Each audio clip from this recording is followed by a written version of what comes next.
Welcome to the Vision Sunday talk for 2022. My name's Matthew and I'm the Vicar of Poynton. Unfortunately, the recording of the talk in our service together yesterday had some technical difficulties, so this is coming to you from my study on Monday morning.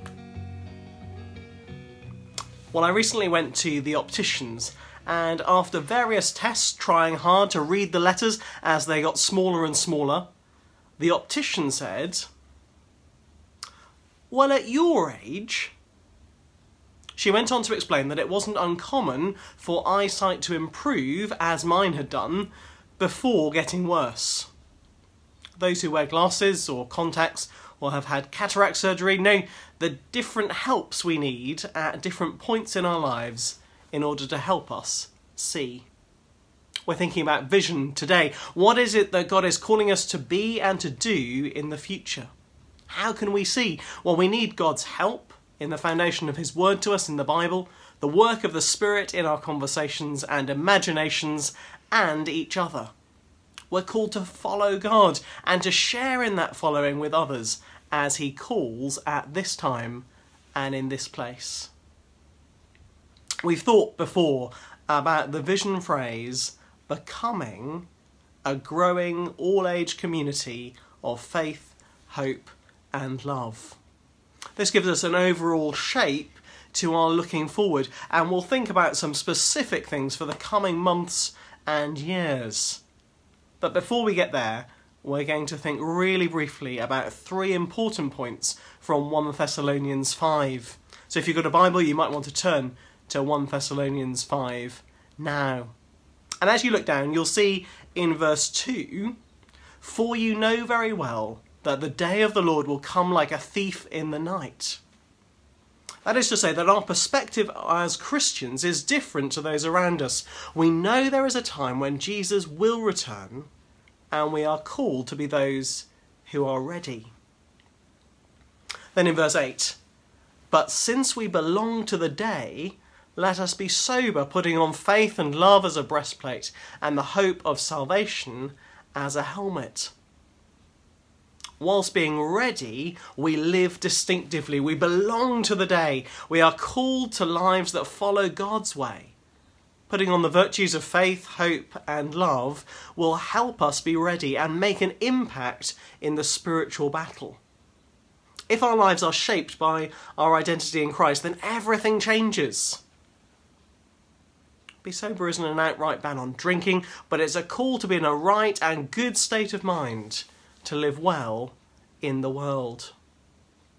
Verse 11, "Therefore encourage one another and build each other up, just as in fact you are doing." We note that Paul doesn't say, come to church as a spectator, sit and be entertained. Being part of a church community means that we all have a part to play. There are some, yes, who are called to particular roles, but we are all to encourage one another. So whom will you encourage? Whom will you encourage?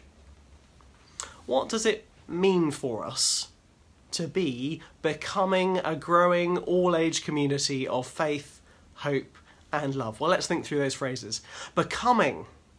That means that there will be change. The situation we find ourselves in post-COVID is different to pre-COVID. Growing.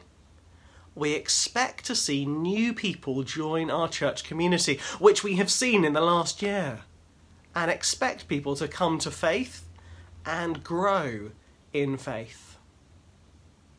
All age. We are not to be a church for old people or a church for children. We are to be a family of all ages.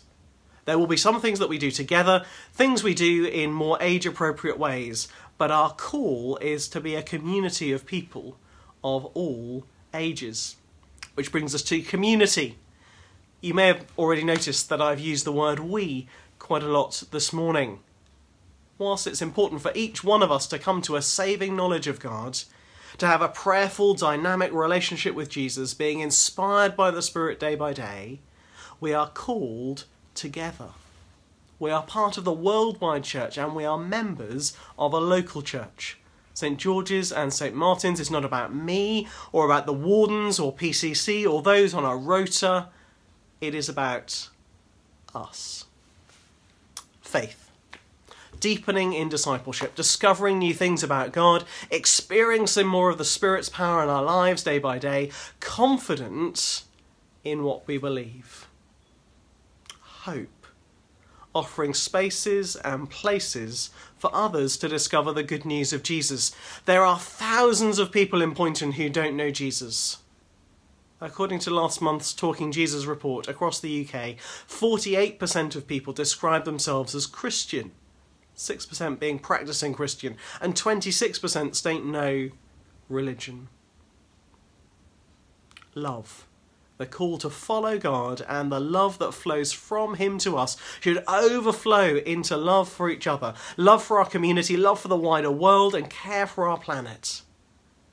We demonstrate that our priorities are not just about keeping ourselves happy, but making a difference where God has called us and supporting those he has called to areas of particular need.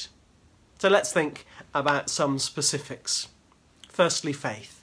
To help us grow in faith in the coming months and years, we will share together in the following.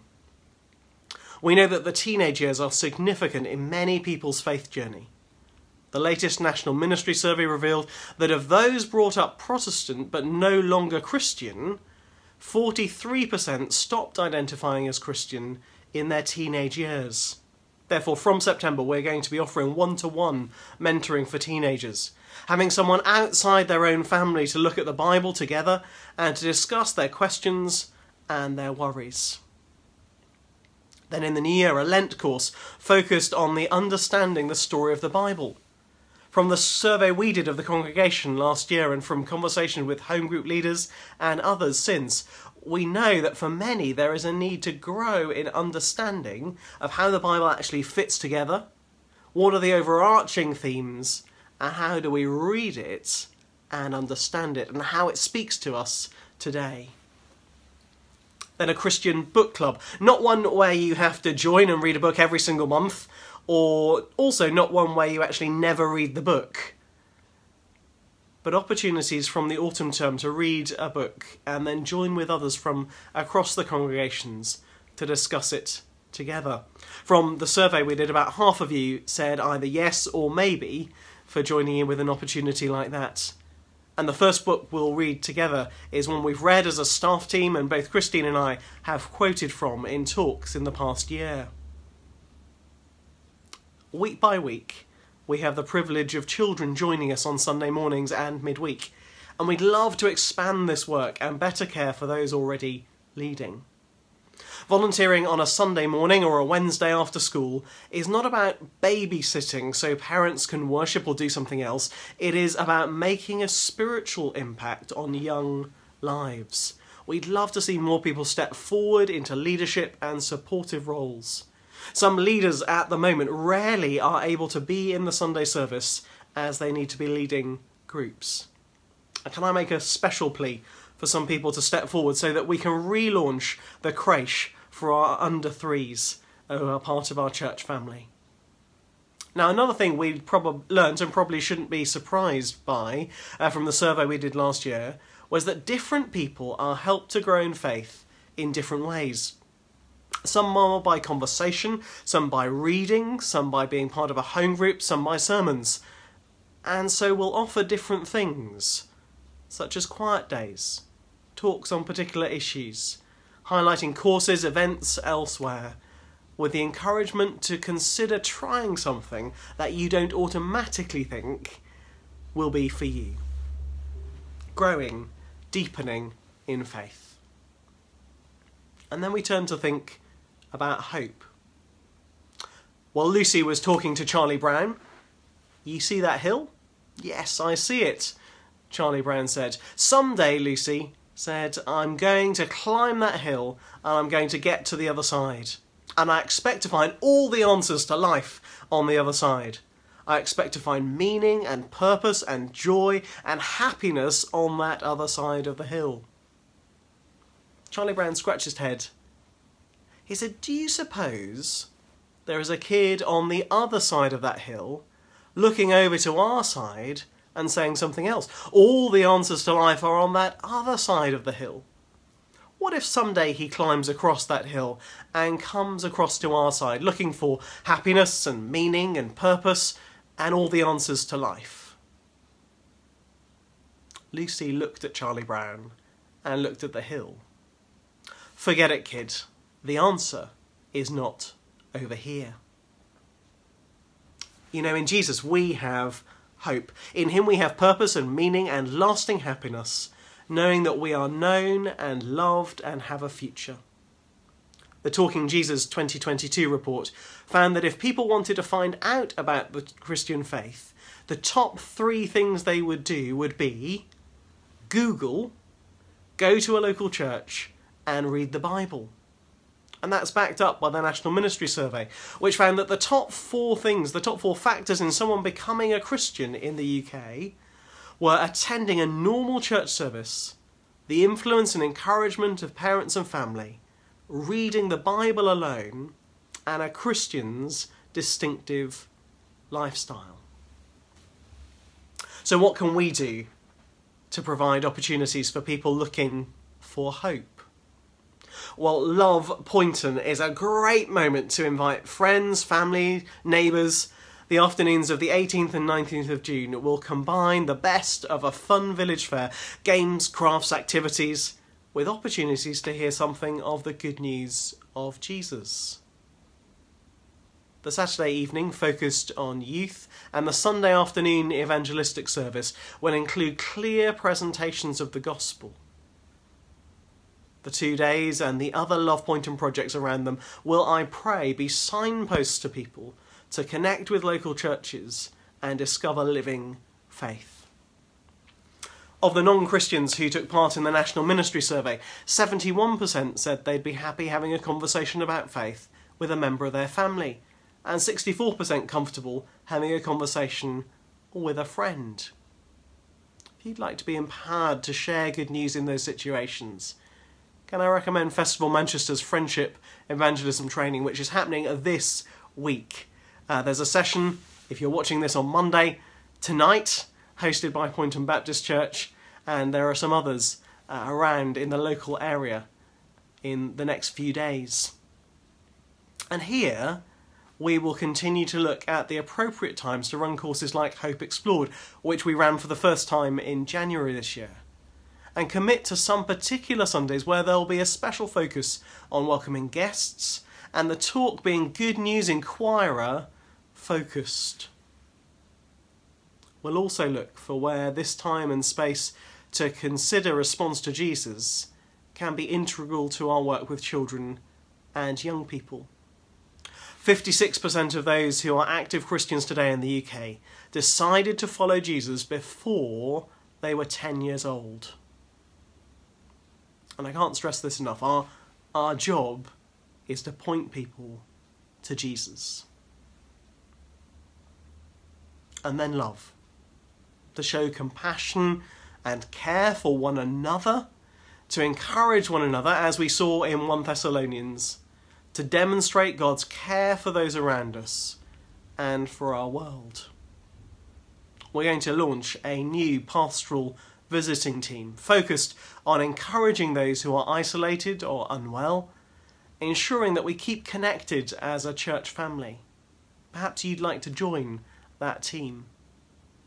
Those visits will distinctively include some Bible reading and sharing and prayer. And it's great that we already have a new bereavement support group about to start as we offer care to those whose lives have been affected by loss. Did you know that as a parish last year, we took 42 funerals? Also, COVID's meant that we've missed out on some of that more social time together as a church family.